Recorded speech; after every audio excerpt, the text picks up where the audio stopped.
Hello, students. All of you are welcome in doctor Santosh academy. आज हम BA fourth semester English major में unit first में topic है एक जो बेसिकली है difference between literal translation and free translation. आप इसको दूसरी भाषा में भी समझ सकते हैं कि literal translation versus free translation, यानी कि लिटरल ट्रांसलेशन और फ्री ट्रांसलेशन के मध्य बेसिक डिफरेंस क्या है, इसकी चर्चा हम लोग करेंगे। उसके पहले सबसे पहले हम ज़रूरी होगा हम सबको जानना कि ट्रांसलेशन का कॉन्टेक्स्ट क्या होता है। आप स्क्रीन पे देखिए, यहाँ पे very first in red colour जो हाइलाइटर से शो हो रहा है उसमें लिखा है what is context in translation. It's means before going to understand the difference between literal translation and free translation, this is important to know the context of translation.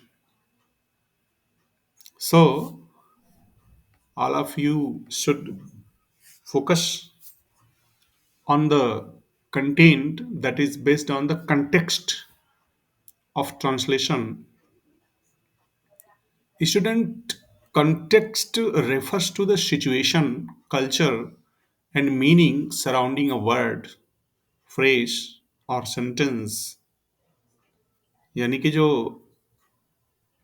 Context होता है translation का, translation में हम सिर्फ एक भाषा को दूसरी भाषा में अनुवाद ही नहीं करते हैं, बल्कि उसका पूरा गुणानुवाद करते हैं। उस गुणानुवाद में उस समय की सिचुएशन, कल्चर और उसका मीनिंग क्या है, जो उसका वास्तविक अर्थ है, वो सारी चीज़ों को हम दूसरी भाषा के वर्ड में कन्वर्ट करते हैं। तो translation is not only the conversion of language, but this is the conversion of situation, this is the conversion of culture, and this is the conversion of meaningful surrounding. And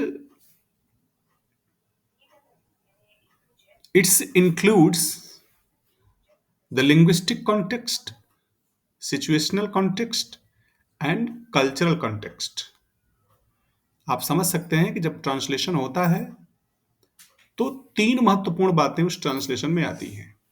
आप screen पे देखिए, लिखा हुआ है screen पे linguistic context. Linguistic context का मतलब क्या है कि ट्रांसलेशन में जो होता है, ट्रांसलेशन में पहली बात तो लैंग्वेज, ठीक है, हम लिंग्विस्टिक कॉन्टेक्स्ट शामिल करते हैं। लिंग्विस्टिक कॉन्टेक्स्ट क्या हो गया? वर्ड्स अराउंड द फ्रेज,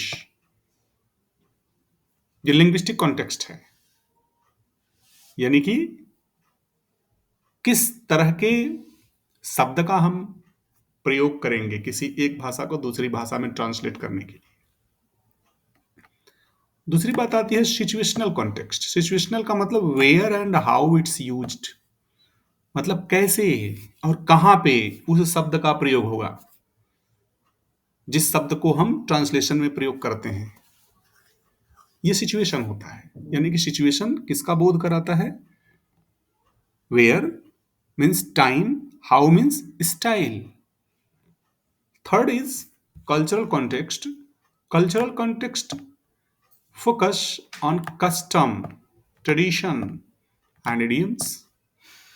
ये संस्कृति को फोकस करता है कि हमको ऐसे ही शब्दों का ट्रांसलेशन में प्रयोग करना होता है जो एक भाषा की पूरी संस्कृति को प्रदर्शित कर पाए, शो कर पाए, ताकि उसकी मीनिंग एक्यूरेट जाए।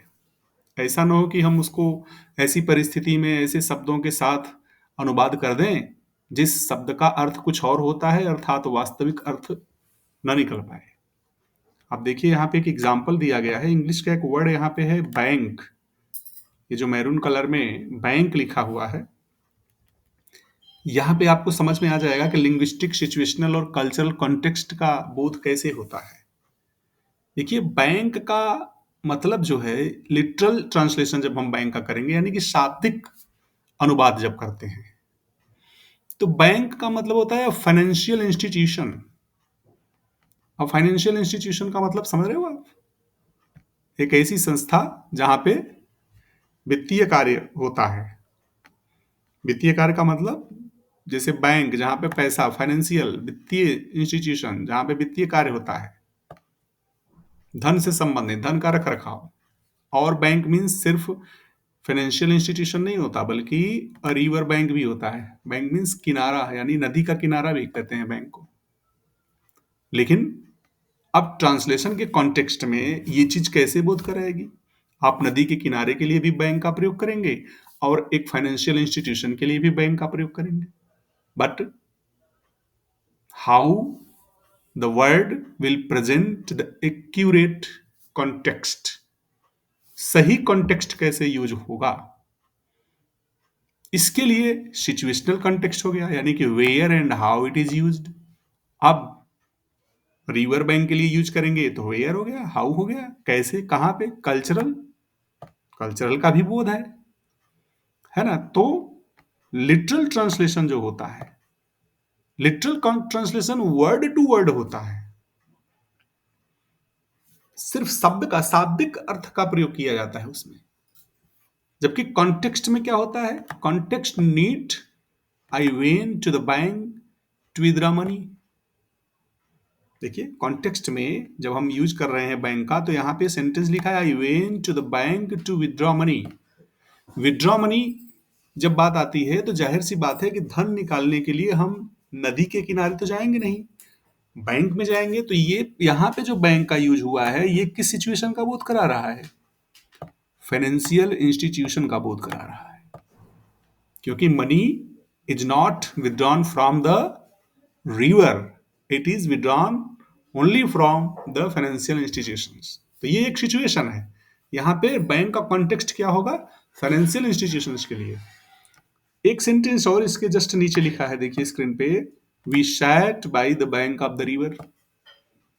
Bye the bank of the river, we sat by the bank of the river, हम नदी के किनारे बैठे हुए हैं। तो ये कौन सा बैंक ऑफ द रिवर मतलब हो गया? रिवर बैंक, नदी के किनारे का जो बैंक है, यानी नदी का किनारा जो है, बैंक नहीं, बैंक मतलब फाइनेंशियल इंस्टीट्यूशन नहीं, नदी का किनारा, जस्ट नदी के किनारे पर हम बैठे हैं। तो यहां पे बैंक का मतलब क्या हो गया? नदी का किनारा। Clear? So, without context, a literal translation might not convey the right meaning. इसलिए context को जानना बहुत इंपॉर्टेंट है।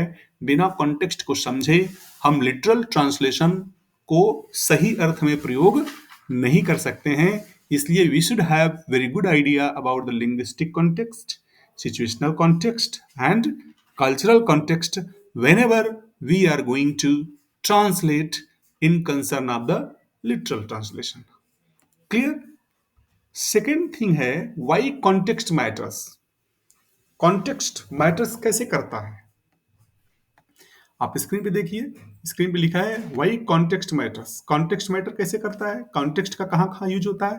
देखिए, कॉन्टेक्स्ट जो होता है, सबसे पहला है अवॉइड्स मिस इंटरप्रिटेशन। कॉन्टेक्स्ट आपको पता है, तो words can have multiple meanings. एक शब्द के अनेक अर्थ होते हैं, इसलिए आपको कॉन्टेक्स्ट पता होना चाहिए, ताकि मिस इंटरप्रिटेशन यानी उसकी गलत व्याख्या ना हो।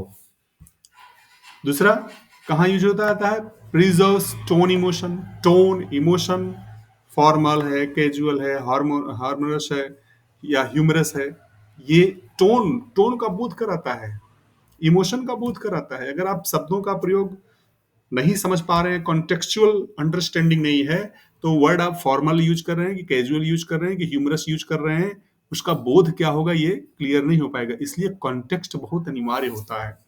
अगला क्या होता है? Maintains cultural relevance. जो हमारी सांस्कृतिक रिलीवेंस है, उसको भी मैटर करता है वर्ड, इसलिए हमको कॉन्टेक्स्ट का जो है कि ज्ञान, कॉन्टेक्स्ट की अंडरस्टैंडिंग बेहतर तरीके से होती है। ठीक है, तो ये है सेकंड पॉइंट आपका, वाई कॉन्टेक्स्ट मैटर्स। कॉन्टेक्स्ट इस तरीके से मैटर करता है। तीसरा पॉइंट देखिए इसमें है कि how to use context in translation, यानी कि ट्रांसलेशन में हम कॉन्टेक्स्ट का प्रयोग कैसे करते हैं। यहाँ पे ये बात है, ट्रांसलेशन में हम कॉन्टेक्स्ट का प्रयोग कैसे करते हैं। देखिए स्क्रीन पे लिखा हुआ है आपके, स्क्रीन पे ये बात आती है कि कॉन्टेक्स्ट कहता है रीड द एंटायर सेंटेंस और पैसेज बिफोर ट्रांसलेटिंग। जब भी आप ट्रांसलेशन करने जाइए तो पूरा सेंटेंस या पूरा पैसेज पढ़ना अनिवार्य होता है, क्योंकि जब तक आप पूरा पैसेज नहीं पढ़ेंगे, पूरा सेंटेंस नहीं पढ़ेंगे, तब तक आपको कॉन्टेक्स्ट समझ में नहीं आएगा, उसका भाव समझ में नहीं आएगा, उसका भावार्थ नहीं समझ में आएगा। इसलिए this is very important to read the passage or the sentence very carefully before going to do the translation of any content. Second thing, understand cultural differences. Understand cultural differences and expressions. हमको सांस्कृतिक भेद का ज्ञान होना चाहिए और उस सांस्कृतिक शब्द से या उस सांस्कृतिक पहलू का अभिव्यक्ति क्या है ये भी हमको पता होनी चाहिए। Otherwise translation would be in wrong way. अगर हमको कल्चरल नॉलेज नहीं है, कल्चरल कॉन्सेप्ट को हम नहीं समझते हैं, तो ट्रांसलेशन का जो अर्थ होगा that would be completely wrong. Next is adopt phrases instead of translating word for word. आप फ्रेसेस का यूज कर सकते हैं, वर्ड टू वर्ड की जगह पे आप फ्रेसेस का यूज कर सकते हैं, क्योंकि फ्रेज जो होता है, फ्रेज कॉन्टेक्स्ट को बहुत बेहतर तरीके से यानी वर्ड से ज्यादा बेहतर तरीके से प्रेजेंट कर पाता है। इसलिए हमको फ्रेज पर भी ध्यान देना चाहिए। दूसरी चीज होती है ask for clarification if needed. अगर हम ट्रांसलेशन कर रहे हैं, ट्रांसलेशन के प्रोफेशन में हैं, if we are feeling some confusion about the cultural context or about the situational context or any kind of the context which is very important for the translation, तो हमको क्या करना चाहिए ऐसी स्थिति में, कंफ्यूजन की स्थिति में हमको क्लैरिफाई कर लेना चाहिए, स्पष्ट कर लेना चाहिए, ताकि ट्रांसलेशन में किसी भी तरह की गलती ना होने पाए। कंक्लूजन के रूप में हम कहना चाहेंगे context is the key to accurate and meaningful translation, यानी कि जो कॉन्टेक्स्ट होता है ट्रांसलेशन का, जो भावार्थ होता है, वह ट्रांसलेशन को एक्यूरेट और अर्थ के रूप में, बेहतर अर्थ के रूप में यानी कि सही अर्थ के रूप में प्रेजेंट करने के लिए यूज किया जाता है। और विदाउट इट, बिना कॉन्टेक्स्ट के, words loss their true essence. जो शब्द होते हैं बिना कॉन्टेक्स्ट के अपने तत्व को, अपने मूल तत्व को, अपने वास्तविक तत्व को, अपने वास्तविक अर्थ को खो देते हैं एंड कैन बी मिसअंडरस्टूड। और जब वो अपने वास्तविक तत्व को, अपने वास्तविक अर्थ को, अपने सही अर्थ को खो देते हैं, तो उसका जो अर्थ समझ में जाता है, उसका जो भाव समझ में आता है, वह गलत हो जाता है, मिसअंडरस्टैंडिंग हो जाती है। और जो व्याख्याकार, जो पैसेज में कहा जाता है, वो बात न समझ करके कोई और बात समझ ली जाती है, जिसका पैसेज से या व्याख्याकार से कोई रिलीवेंस नहीं होता है। तो एक स्किल ट्रांसलेटर जो होता है वो ऑलवेज, हमेशा क्या करता है, लिंग्विस्टिक को कंसिडर करता है, सिचुएशन को कंसिडर करता है, कल्चर को कंसिडर करता है, ताकि उसका जो ट्रांसलेशन हो वो नेचुरल हो, प्रिसाइज हो और सही भावबोध जा पाए। इसलिए students, translation is not just about language, it's about meaning. Translation सिर्फ भाषा के लिए नहीं है, ट्रांसलेशन केवल भाषा नहीं है, बट यह क्या है, इट्स अबाउट मीनिंग। यह अर्थ का बोध कराती है। ट्रांसलेशन का मतलब ये होता है कि जब हम किसी एक भाषा को दूसरी भाषा में कन्वर्ट करते हैं, तो सिर्फ एक भाषा से दूसरे भाषा में कन्वर्ट नहीं किया जाता, बल्कि जो जिस भाषा के को हम कन्वर्ट करते हैं, उस भाषा का अर्थ भी हम कन्वर्ट करते हैं।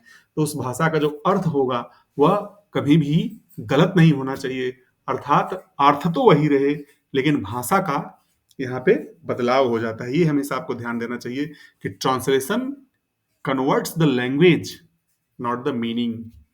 ट्रांसलेशन क्या करती है, एक भाषा को कन्वर्ट करती है, उस भाषा के अर्थ को कन्वर्ट नहीं करती। ये हमेशा आपको ध्यान में रखना है। अब इसके बाद दो बातें हैं इसमें, literal translation versus free translation, यानी लिटरल ट्रांसलेशन क्या होता है और फ्री ट्रांसलेशन क्या होता है, और दोनों में क्या भेद है, इस बात को हम यहाँ पे समझेंगे। स्क्रीन पे देखिए आप, इंट्रोडक्शन लिखा हुआ है। इंट्रोडक्शन के कंसर्न में हम बात करेंगे। इंट्रोडक्शन का यहाँ पे आशय है कि एक संक्षिप्त सी एक संक्षिप्त आउटलाइन यहाँ पे दी जाएगी जो literal translation and free translation के कंसर्न में है। तो translation is the process of converting text from one language to another. मतलब ट्रांसलेशन क्या है? किसी एक भाषा को दूसरी भाषा में परिवर्तित करने की प्रक्रिया है। वाइल जबकि मेंटेनिंग मीनिंग एंड कॉन्टेक्स्ट, जबकि उसका अर्थ और उसका भाव वही होना चाहिए जो एक भाषा में है। अर्थात हम we don't translate meaning and context but we translate the language. हम लैंग्वेज को ट्रांसलेट करते हैं, अर्थ या भाव का ट्रांसलेशन हम नहीं करते। Two major approaches to translate are literal translation and free translation. जब हम ट्रांसलेशन करते हैं तो ट्रांसलेशन के दो मुख्य अप्रोच होते हैं। उसमें पहला होता है लिटरल ट्रांसलेशन और दूसरा होता है फ्री ट्रांसलेशन।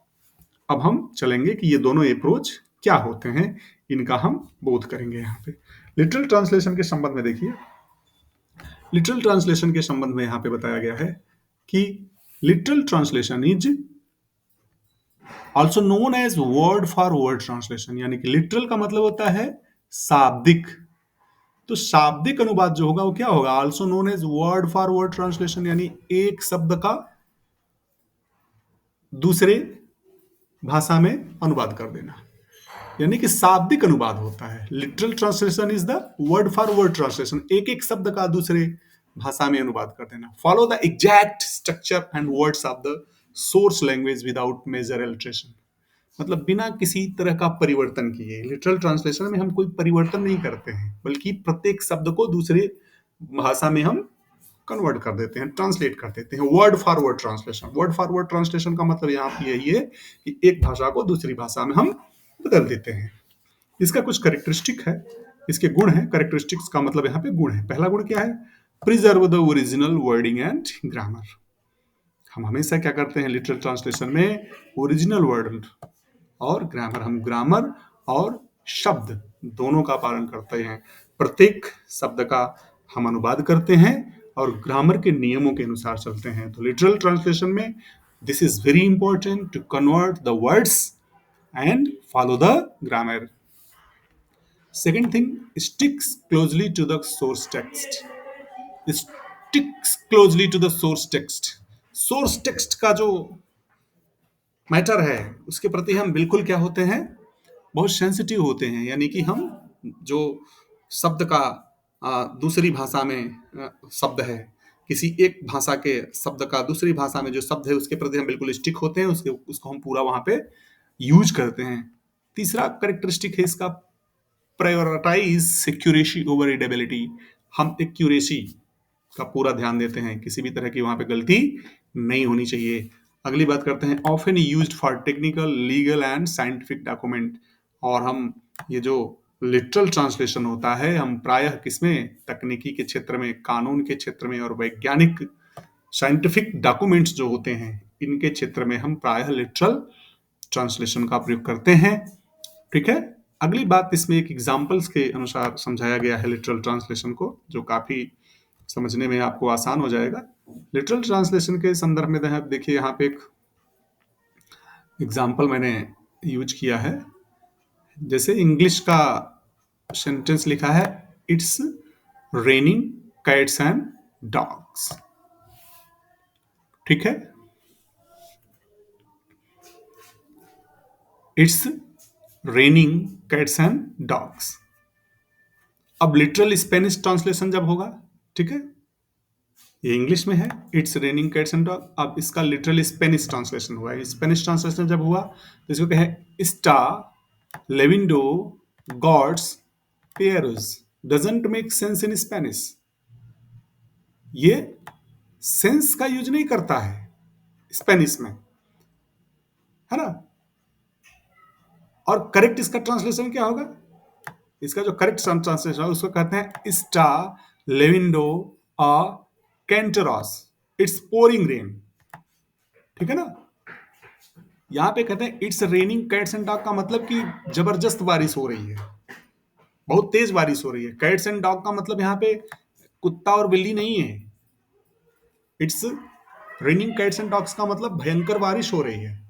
अब इसका लिटरल अगर ट्रांसलेशन हम कर देंगे तो लिटरल ट्रांसलेशन करते समय दूसरी भाषा में कैट्स एंड डॉग्स को भी हम लिखेंगे, जैसे लिटरल स्पेनिश में लिख दिया गया यहाँ पे, लिटरल स्पेनिश ट्रांसलेशन किया गया तो है इसमें स्टा लोविंडो गॉड्स एंड पैरोस। अब यहाँ पे कुत्ता और बिल्ली दोनों का यहाँ पे इंग्लिश स्पेनिश में यूज कर दिए, स्पेनिश वर्ड्स का यूज कर दिए, तो क्या हो गया? इसका मतलब तो ये अब होगा नहीं कि ये भयंकर बारिश हो रही है, बहुत पोरिंग बारिश हो रही है, यानी कि मूसलाधार बारिश हो रही है। अर्थ तो बदल गया ना, यानी कि it's raining cats and dog, मतलब कि कुत्ता और बिल्ली की बारिश हो रही है।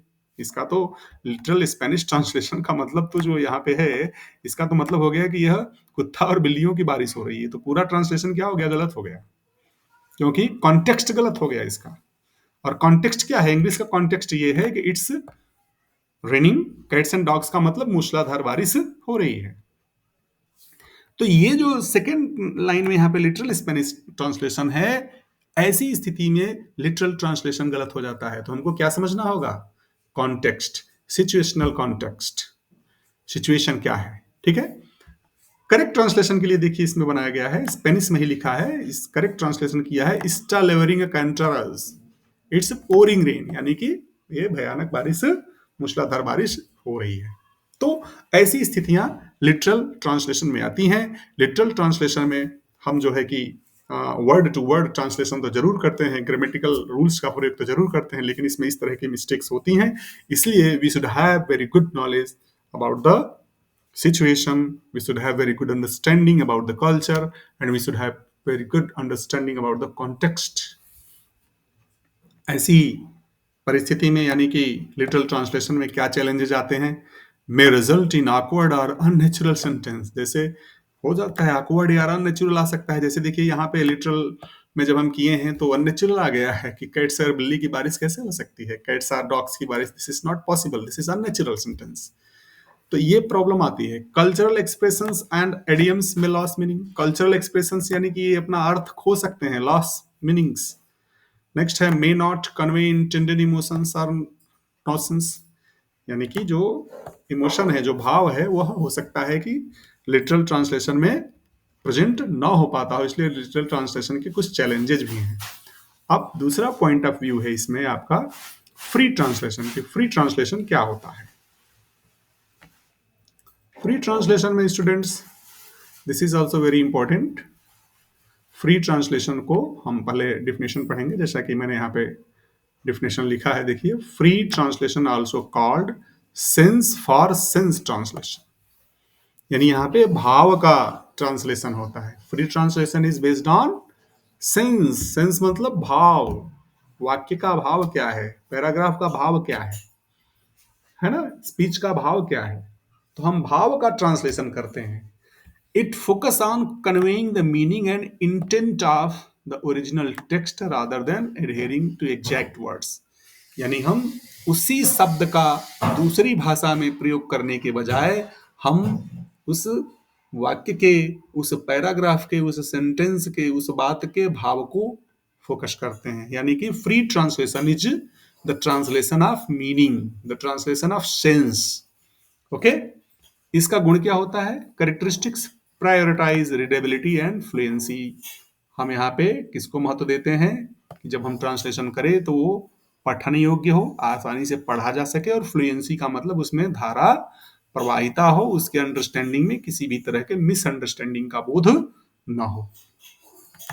सेकेंड है adopts contents for cultural and linguistic relevance, यानी कि हमको उस भाषा के संस्कृति और भाषा से संबंधित भावों का प्रयोग करना चाहिए और उसका हमको ज्ञान भी होना चाहिए, तब हम फ्री ट्रांसलेशन का प्रयोग कर पाएंगे। नेक्स्ट है अगला, commodity used for literary works, advertisement and creative writing. इस तरह का जो सेंस फॉर सेंस ट्रांसलेशन होता है, यानी कि फ्री ट्रांसलेशन जो होता है वो लिटरेरी वर्क्स के लिए होता है, जो साहित्य के कार्य हैं उसके लिए।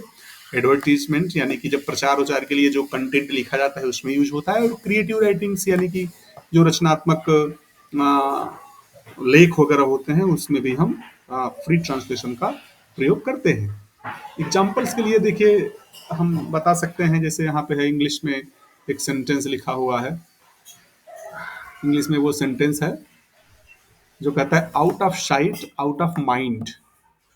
ठीक है ना। अब इसका फ्री फ्रेंच ट्रांसलेशन जब करेंगे तो लायंस डू जिसेक्स लायंस डू कॉन्सस, मतलब far from the eyes far from the heart. ठीक है ना। तो preserve meaning rather than words, तो यहाँ पे क्या होता है कि शब्द के बजाय मीनिंग पर बोध जाता है। फार from the eyes far from the heart, out of sight out of mind, ये चीज है। चैलेंजेस इसमें प्रॉब्लम क्या आ सकती है, risk of deviating too far from the original message. हो सकता है कि जब हम सेंस का फ्री ट्रांसलेशन जब करते हैं, सेंस टू सेंस ट्रांसलेशन करते हैं, तो हो सकता है कि जो ओरिजिनल मैसेज है, जो वास्तविक मैसेज है, सूचना है, उसमें कुछ डेविएशन आ जाए, कुछ उसमें डेविएशन का मतलब होता है विचलन। विचलन का मतलब होता है कि वास्तविक अर्थ से थोड़ा इधर उधर वह हो सकता है, ये रिस्क रहता है इसमें। मे इंट्रोड्यूस अनइंटेंडेड इंटरप्रिटेशन, हो सकता है कि वह व्याख्या हो जाए जो व्याख्या होने की जरूरत नहीं थी, ऐसा भी हो सकता है। Requires deep cultural and contextual understanding, इसलिए deep cultural and contextual understanding तो होना ही चाहिए। तो वो बात है यहाँ पे। अब यहाँ पे देखिए, ये जो आपका टेबल बना हुआ है, टेबल आप देख के समझ सकते हैं कि एक तरफ फीचर्स हैं, एक तरफ लिटरल ट्रांसलेशन है, एक तरफ फ्री ट्रांसलेशन है। फीचर्स का मतलब गुण है, लिटरल ट्रांसलेशन फ्री ट्रांसलेशन की बात कर चुके हैं हम। देखिए जो अप्रोच होता है लिटरल ट्रांसलेशन का, अप्रोच होता है वर्ड फॉर वर्ड, यानी लिटरल में वर्ड फॉर वर्ड हम करते हैं। फ्री ट्रांसलेशन में मीनिंग बेस्ड होता है। स्ट्रक्चर जो होता है, स्ट्रक्चर लिटरल ट्रांसलेशन में हम ग्रामर का प्रयोग करते हैं, और फ्री ट्रांसलेशन में हम फ्लुएंसी यानी कि धारा प्रवाहिता का प्रयोग करते हैं। लिटरल ट्रांसलेशन की रीडेबिलिटी कैन बी ऑकवर्ड, वो रीडेबिलिटी थोड़ा सा अलग तरीके की हो सकती है, ऑकवर्ड हो सकती है। जैसा कि हमने एक स्पेनिश ट्रांसलेशन दिखाया था जिसमें हुआ कि it's raining cats and dogs, तो उसका जो ट्रांसलेशन लिटरल है स्पेनिश में जब हम लोग किया था, तो कैट्स एंड डॉग्स का भी यूज कर दिया था जो ऑकवर्ड था, जबकि free translation smooth and natural होता है। Use cases legal technical academics, literal translation हमेशा लीगल टेक्निकल और एकेडमिक वर्क्स में होता है, जबकि फ्री ट्रांसलेशन जो होता है वो लिटरेचर में होता है, मार्केटिंग एंड इडियम्स इत्यादि में होता है। और आपका चैलेंजेज क्या आ आती है, मे साउंड अननेचुरल, लिटरल में अननेचुरल हो सकता है, मे लॉस सम ओरिजिनल मीनिंग, और फ्री ट्रांसलेशन में हो सकता है कि कुछ वास्तविक अर्थ को खो दे, जो डेविएशन के संबंध में हमने बात की थी। लिटरल ट्रांसलेशन कब यूज होता है, इसके लिए technical manuals, legal documents, scientific papers, इसकी हम चर्चा कर चुके हैं, बहुत जरूरी नहीं है दोबारा उसी बात को कहना। Free translation literature advertisement conversational text, इसकी भी हम चर्चा कर चुके हैं। कंक्लूजन के संबंध में थोड़ा सा हम बोलेंगे, both literal and free translation have their importance in different contexts, यानी कि अपने अपने क्षेत्र में दोनों का बहुत बड़ा महत्व है, दोनों की समझ होनी चाहिए, दोनों की अंडरस्टैंडिंग होनी चाहिए, और दोनों में बोध होना चाहिए। A skilled translator knows when to balance accuracy and creativity to ensure an effective translation. Understanding the audience and purpose of the text is key to choosing the right method. यानी कि जो कौशल वाला ट्रांसलेटर होता है, जिसके पास कौशल होता है, जो स्किल्ड होता है, उसको पता होना चाहिए कि एक्यूरेसी और क्रिएटिविटी क्या होती है, और कहाँ पे क्रिएटिविटी का यूज करना है, कहाँ पे एक्यूरेसी का यूज करना है, कहाँ पे ग्रामेटिकल फॉर्मेट का पालन करना है, कहाँ पे फ्लुएंसी का पालन करना है। इसकी अंडरस्टैंडिंग उसको बेहतर तरीके से होती है। फाइनली देखिए नीचे एक शेन लिखा गया है जो कहता है translation is both a science and an art, यानी कि ट्रांसलेशन जो है, अनुवाद जो है, वह कला और विज्ञान दोनों है, यार दोनों का ज्ञान व्यक्ति को होना बहुत अनिवार्य है। और ये रहा आपका आज का free translation versus literal translation. तो चैनल को सब्सक्राइब करिए, कमेंट्स करिए। Now have a nice day.